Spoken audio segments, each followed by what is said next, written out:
Bienvenidos a el podcast donde hablaremos de historias sin tapujos, historias que van al grano, historias con las cuales te identificarás y quizá encontrarás horas de angustia y dolor. Tal vez estés frente a un espejo, no lo sé. Acompáñame, vamos a descubrirlo. Esto es Acá Entre Nos. Podcast El Loco de la Reja 8. ¿Qué tal? Mi nombre es Jaime Betancourt y tengo 39 años de edad. Quiero platicarte que yo solía ser un joven como cualquier otro. Durante mi juventud, recuerdo que todo comenzó cuando cursé el bachillerato en la ciudad de Tegucigalpa, un lugar donde posteriormente recuerdo que mis padres decidieron que yo tenía que estudiar medicina. Ustedes saben, es parte de lo que a veces las familias le piden a uno que haga.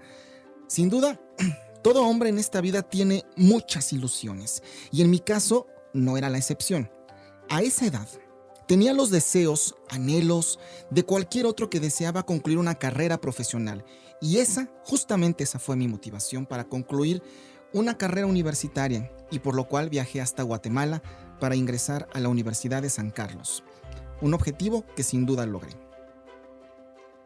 En mi juventud me encontraba realmente bien, tenía vida plena, gozaba de vida, de salud, tenía ganas por estudiar, formarme como cualquier otro hombre, pero fue justo en esta etapa cuando descuidé lo más valioso que tenía, mi juventud. Sin embargo, a mi llegada a Guatemala, mi vida comenzó a cambiar drásticamente y en muchos sentidos. Si bien te he dicho que era un joven que no optaba por el destrampe, la vida fácil, el baile, en realidad me gustaba ir a las fiestas, pero solo para ver el baile. No me involucraba, pero me encantaba ver a las personas bailando y teniendo ese tipo de ambiente, pero sin darme cuenta, justamente en ese momento cometí un gran error que más tarde afectaría mi vida por completo, sumergiéndome y atrapándome en un mundo que no conocía. Fue durante ese tiempo que, si bien no participaba de las reuniones en las que estaba, en Guatemala me hice de muchos amigos.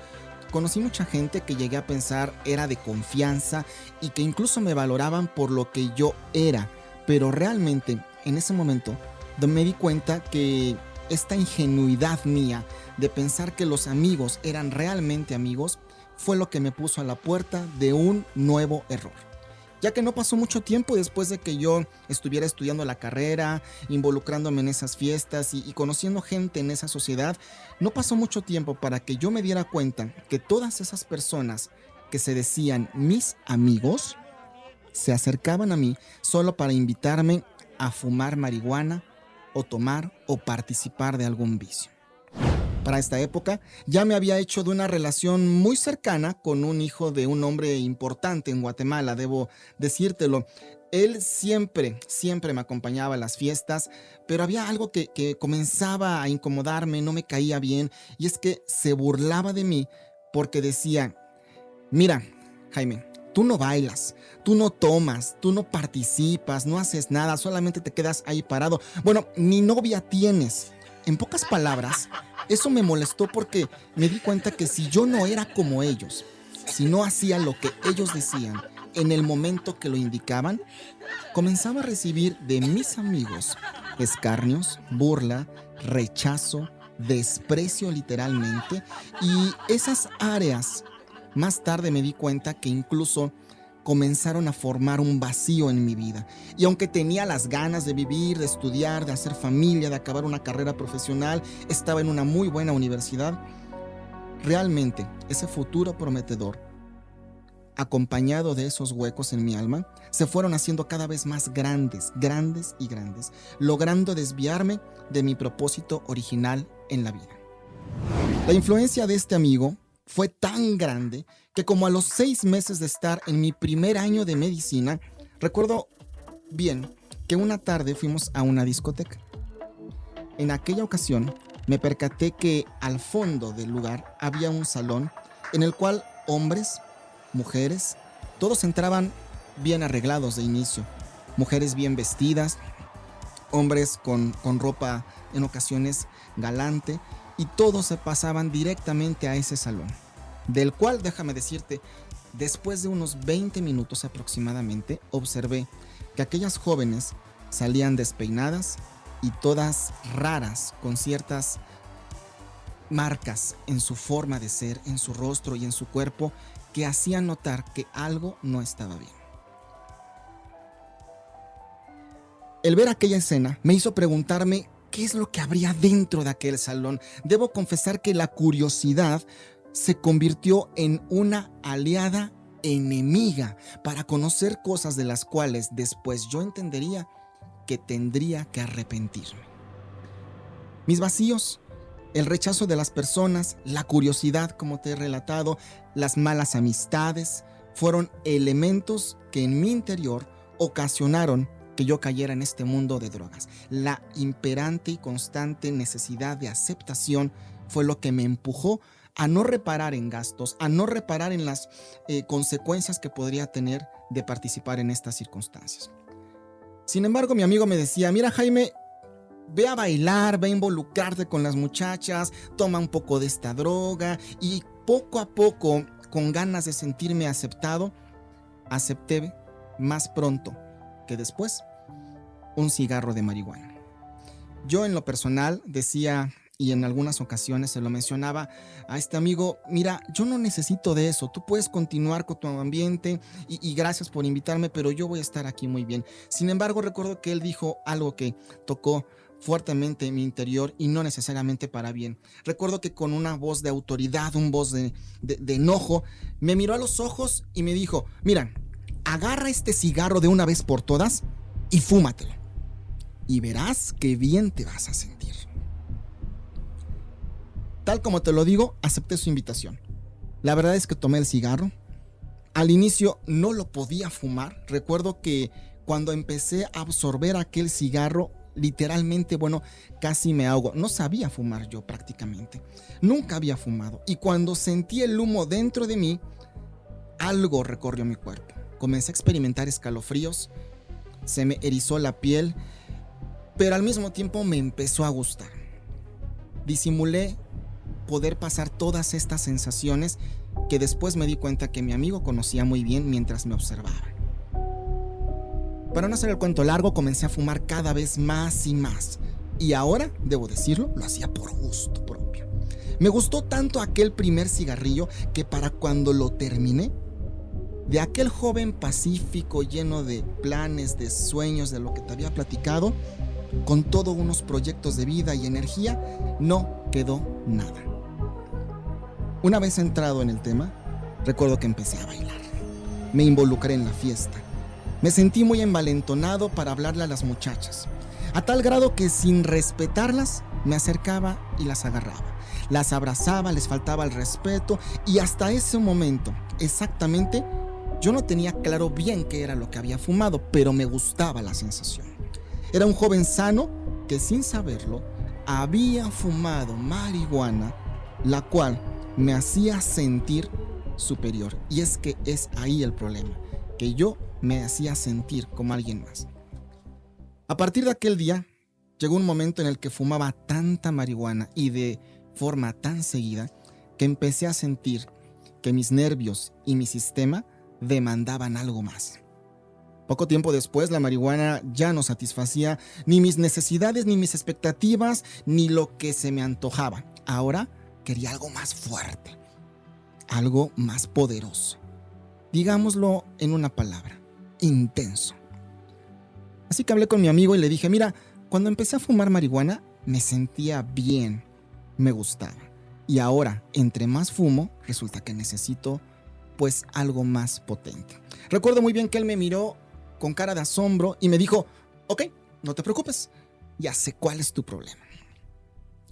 Aquel día nos fuimos a Guatemala, a la conocida Zona 4, fuimos a la casa de un hombre que vendía estupefacientes. Entonces mi amigo, recuerdo que me pidió quedarme en la entrada, me dijo, espérame aquí. Yo miré aquel lugar, un tanto sombrío, como generalmente es esas habitaciones donde la gente se droga y tiene otro tipo de prácticas. Yo me quedé ahí un poco asustado, pero también convencido de que iba a recibir lo que estaba pensando. Mi amigo se adelantó unos pasos, habló con un hombre, que después de unos segundos se levantó y me miró. Después de mirarme, él dijo: ¿traes dinero? Y yo le contesté que sí, que eso no era problema. Entonces él me dijo algo que recuerdo muy bien que impactó mi vida. Dijo, mira, lo que te voy a vender es excelente. No te va a hacer ningún daño. Te va a relajar. Te va a quitar la tensión y el precio es baratísimo. Cualquier cosa. La primera dosis me costó 25 quetzales y me aplicó un líquido en mi vena que cuando entró en mí, recuerdo que mi sistema nervioso comenzó a también colapsarse, sentirse como si tuviera algo de tensión, pero después de unos segundos le comencé a comentar a este hombre: es que me quema, siento que algo me está quemando por dentro. Y el hombre me dijo: tranquilo, no te preocupes.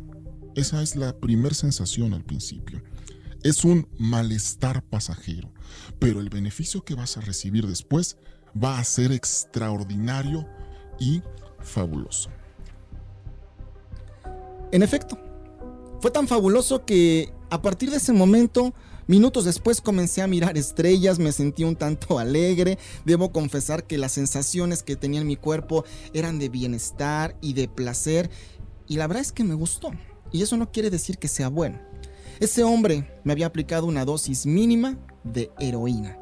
Y en ese tiempo, cabe decir que en Guatemala la droga era escasa, cara y difícil de poder obtenerla. Pero desgraciadamente, cuando hay dinero de por medio, no hay nada difícil que puedas obtener. Y en mi caso, yo tenía esa facilidad. Podía disponer de recursos que mis padres desconocían para conseguir aquello en lo que un amigo me había involucrado. En mi caso, conseguir la droga no fue tan difícil. Lo tenía todo, aparentemente estudiaba en una linda carrera, una buena universidad. Mis planes de vida parecían continuar como si nada, todo el mundo no lo notaba. Y a veces me admiro y me sorprendo de pensar cómo es posible que yo, un joven estudiante de medicina, cuyo objetivo es prepararse para aprender, entender cómo darle vida, cómo darle esperanza a otro ser humano, y que conoce el efecto dañino de las drogas, tenga el valor para aceptar un cigarro de marihuana o que me inyecten un líquido que me haga sentir mal.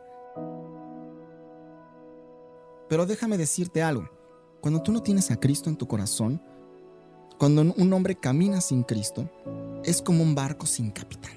Un hombre puede ser muy inteligente, tener mucho dinero, pero si no tienes la correcta dirección, la sabiduría de Dios, estás expuesto a tomar decisiones mortales para tu vida, pues quedas expuesto a que Satanás destruya tu vida y tu cuerpo y toda tu familia. Y fue aquí donde justamente, en mi caso, pasar de marihuana a heroína es un salto demasiado largo y pronto, por cierto, del cual quiero comentarte que es conocido el efecto de esta droga y empecé incluso después a combinarla de una manera más fuerte y más pesada. Sin embargo, aunque nuestro panorama parezca incierto o que nuestro problema de vida parece ser que no tiene salida, para eso apareció Jesús de Nazaret, quien vino a este mundo para salvar lo que se había perdido, para darle solución a aquellos que creen que su vida no tiene una solución. Y Él, Jesús, solamente Jesús, ha venido para traer vida y vida en abundancia, y para que todo aquel que se acerque a Él pueda encontrar una promesa de vida eterna. Pero quiero continuar con esta historia que te he venido platicando. Yo me consideraba una persona inteligente. Jamás, debo decirte que en toda mi historia académica nunca ocupé menos del segundo lugar en los planes académicos. Era el primero o el segundo de mi clase. Tenía notas excelentes durante mi educación básica, incluyendo algunos años ya entrados en la universidad. No necesitaba estudiar tanto. Simplemente yo era parte de ese grupo de personas que no necesitaba tomar notas o estar solo aprendiendo de memoria una cosa tras otra. Tenía ese talento de poner atención y aprender las cosas, por lo cual me sentía yo alguien especial y con un don que seguramente lo tenía. Me sentía inteligente, como te dije, pero con poco sentido común. Pasaron 3 años. Estaba usando drogas, literalmente más frecuente, casi Cada 24 horas yo me metía algo nuevo y mezclado incluso. Mi sistema nervioso estaba totalmente alterado. Vivía en una desesperación porque la vida de un drogadicto es desesperante. Por mucho dinero que tengas, necesitas poder volver a meterte algo más. Y tu vida empieza a experimentar angustia, depresión y problemas en tu vida. Y de pronto no hallas qué es la realidad y qué es mentira. Y ese asunto de estar deprimido y con angustia me estaba comiendo la vida. Y después entendí que la dádiva de Dios, aún en medio del dolor, es vida eterna. Pasaron 5 años. No podía vivir sin la droga. Era parte de mi vida y de mi ser. En el año de 1977, recuerdo que me tocaba desarrollar el servicio social. Cuando ingresé a la universidad, mis notas, como te dije, eran impecables. Pero justo en el 4º año, las notas comenzaban a ser terribles. Mis calificaciones, mi desempeño escolar ya no era el mismo. Padecía de insomnio, literalmente veía demonios en mi cuarto. Estaba experimentando esquizofrenia, sensaciones horribles. Para el servicio social recuerdo que me enviaron a un pueblo llamado Poptún, y en esa clínica, que se atendía por supuesto a pacientes o a gente que iba ingresando, recuerdo que cada cierta hora me metía desesperadamente en un cuarto y de vez en cuando me escondía para meterme algo de droga. Cada vez la combinaba de peor manera. Tenía un buen trabajo, tenía una carrera, pero no era feliz. No podía controlarme. Ese sentimiento de desesperación se comenzaba a apoderar de mí y sin embargo, a pesar de tener todo esto, fue en el año de 1977, cuando este año concluyó, que logré mi mayor anhelo: convertirme en doctor. Completamente irrisoria esta circunstancia. Era doctor de medicina general, a pesar de que me estaba inyectando cosas y de que participaba de las fiestas y reuniones que te platiqué. Sin embargo, el día de mi graduación, todo hizo crisis en mí. Fue un día que nunca olvidaría. Ese día recibí mi título. Recuerdo que estábamos en un auditorio como cualquier otro, lleno de personas por la ocasión. Familia, amigos, colegas, todos estábamos reunidos en el momento que estábamos a punto de graduarnos. Recuerdo que alguien mencionó mi nombre: Jaime Betancourt. Me levanté, salí de mi silla y caminé y subí al estrado en medio de la felicidad de amigos y colegas y de todo ese ambiente que por sí mismo se genera en una circunstancia así. Recuerdo muy bien que miré al académico y cuando me entregó mi pergamino, caí al suelo. Me fui para atrás y no supe más de mí. Desmayado, algunos testigos comentan que la gente asumió que la causa de esa caída fue el impacto de la emoción, el impacto de ese momento. Pero el tiempo comenzó a pasar. Pasaron 10 minutos, 15 minutos y yo seguía desmayado. Fue en ese momento cuando se dieron cuenta de que lo que estaba pasando no era una emoción, no era un impacto de momento, y comenzó a suceder lo verdaderamente grave en mi vida. Tan pronto como fue posible, me llevaron al hospital más cercano, que estaba en Guatemala, la capital.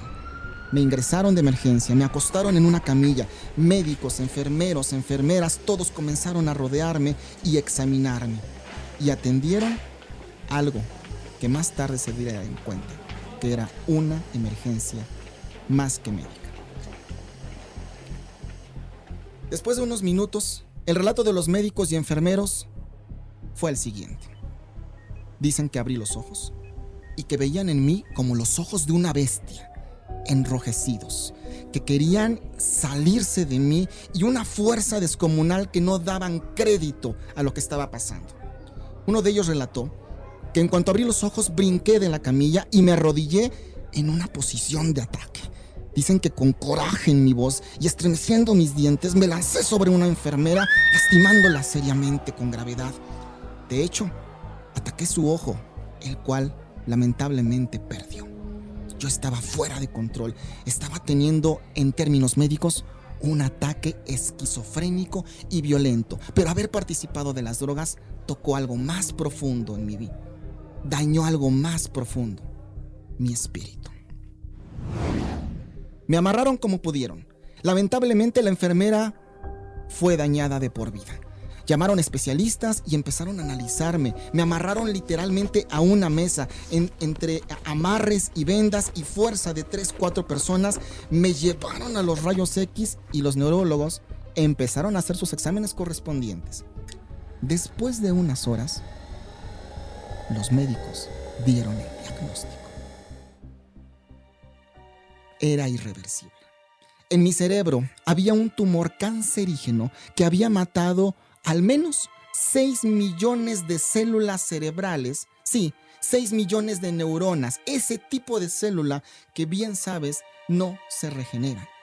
Tenía cáncer, tenía esquizofrenia y me daban poco tiempo de vida porque el cáncer estaba, para ese momento, realmente avanzado.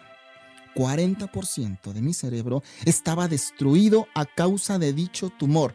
Estaba desahuciado. Justo en ese momento, donde mis sueños habían parecido cristalizarse, lograr tener una vida exitosa, tener una carrera, concluir un futuro prometedor y empezar a hacer algo en la vida. Fue justo en ese momento, cuando el haberme dejado meter droga y participar de cosas que no eran sanas, entendí que habían trastocado mi vida.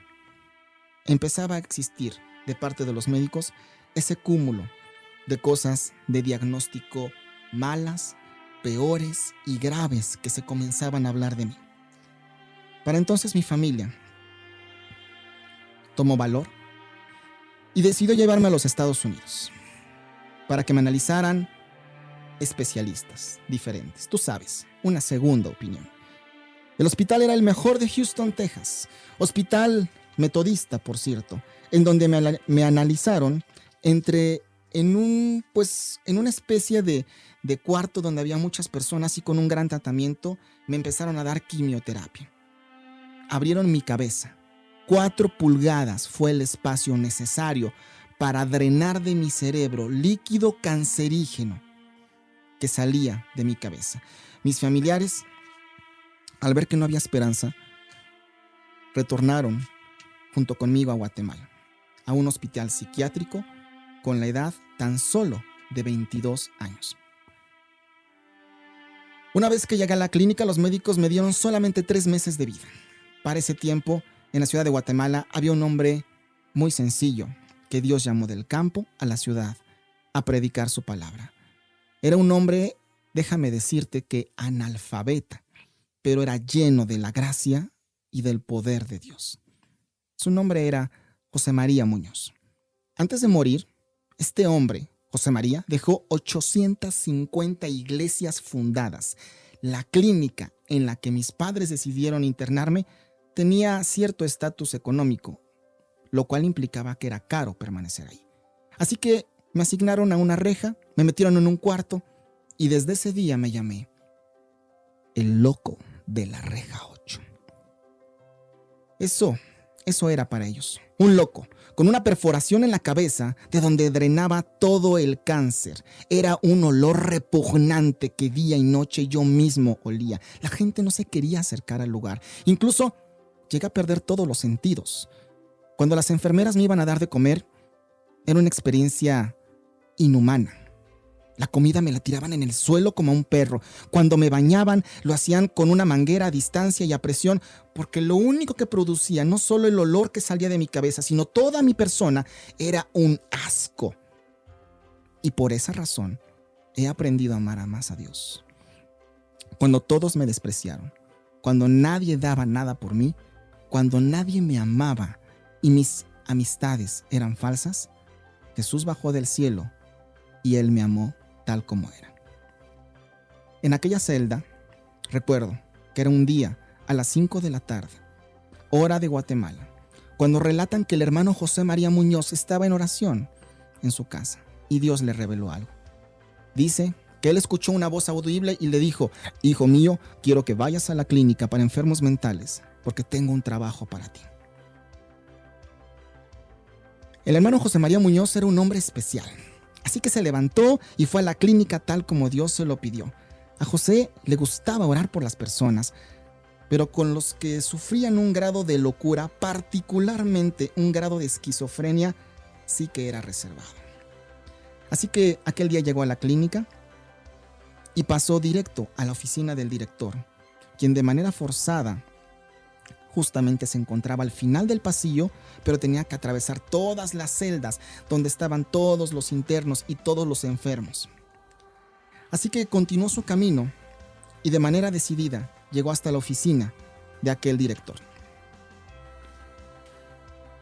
Mirándolo al frente e ignorando aquellas rejas, aquellas personas, pronto pasó por la reja 8, lugar donde yo me encontraba en la misma condición que te he descrito, y fue en ese lugar donde él relata que Dios le dijo: siervo mío, detente, mira a tu mano derecha y observa el loco de la reja 8.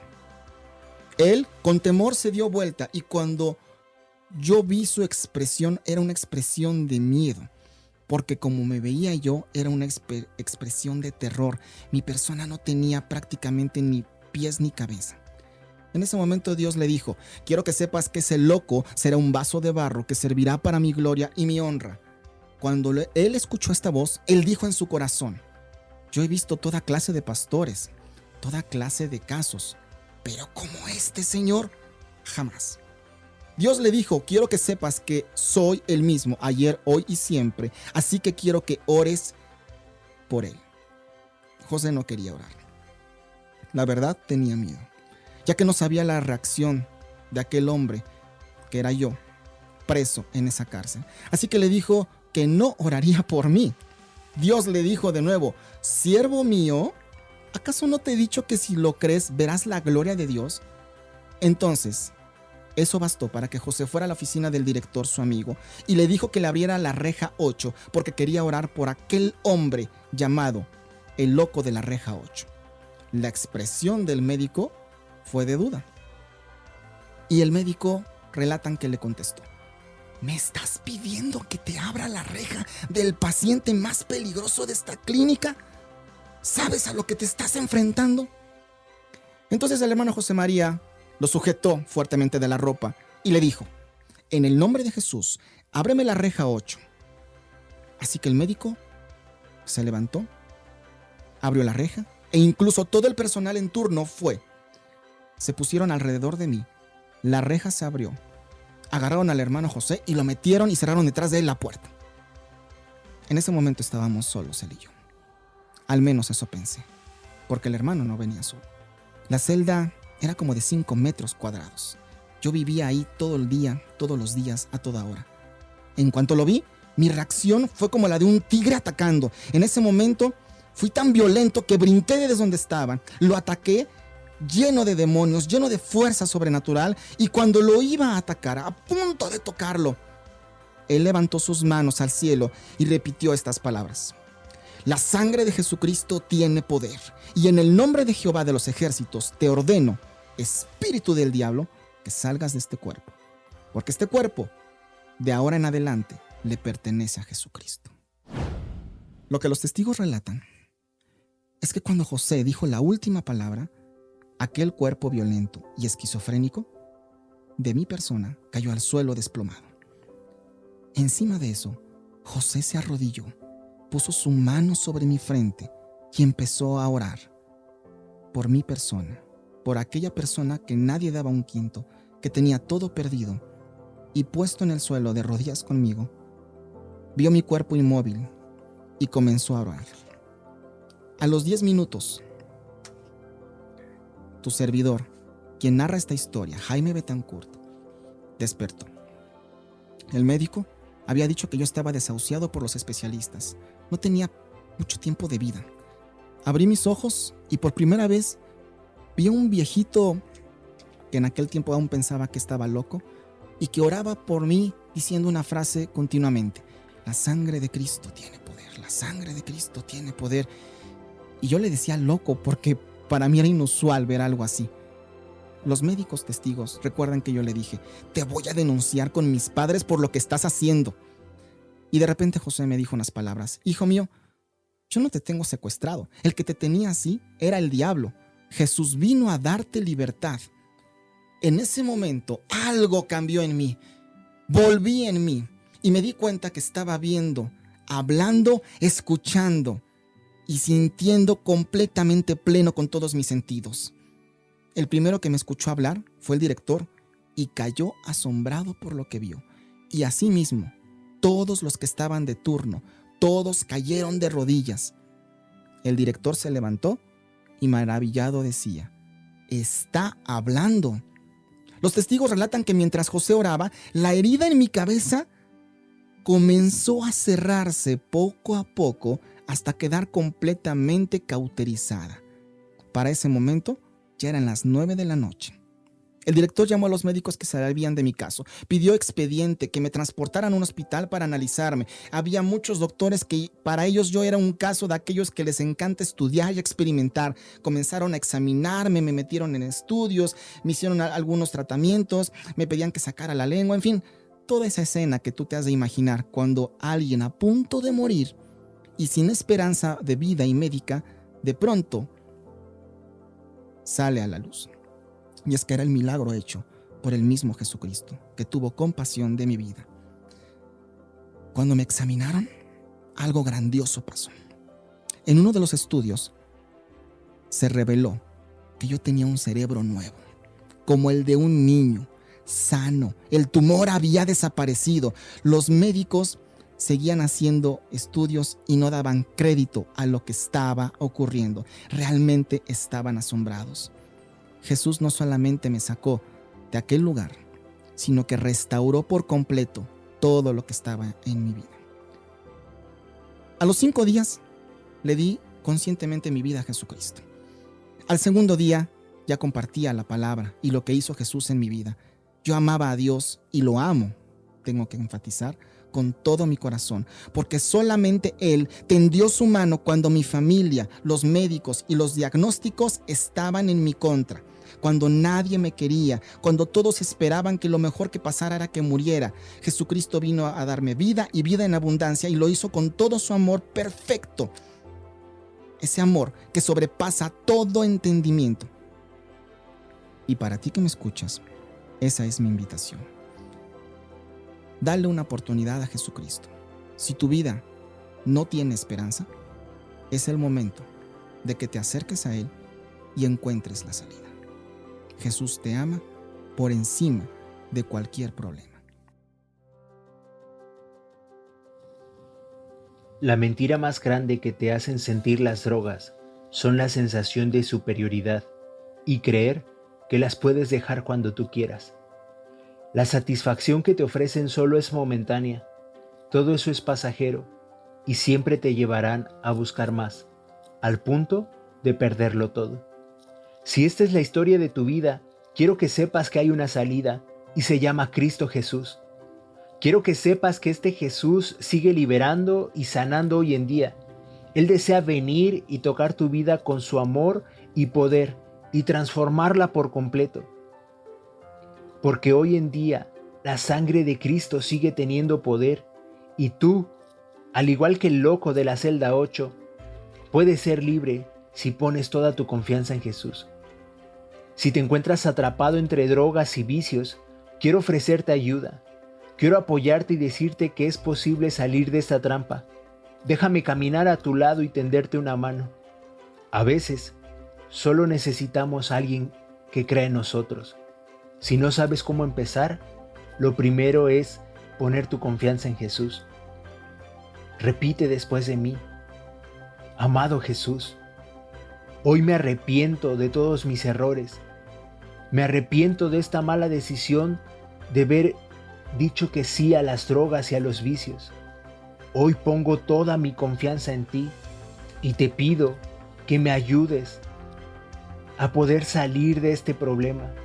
Jesús, te abro mi corazón, te abro mi vida para que vengas y la transformes por completo, como solo tú sabes hacer. Por otro lado, quiero compartirte mi número. Es 55 65 38 14:25. Personalmente te estaré atendiendo y caminando contigo. No estás solo en este problema. Y recuerda, Jesús siempre es la respuesta.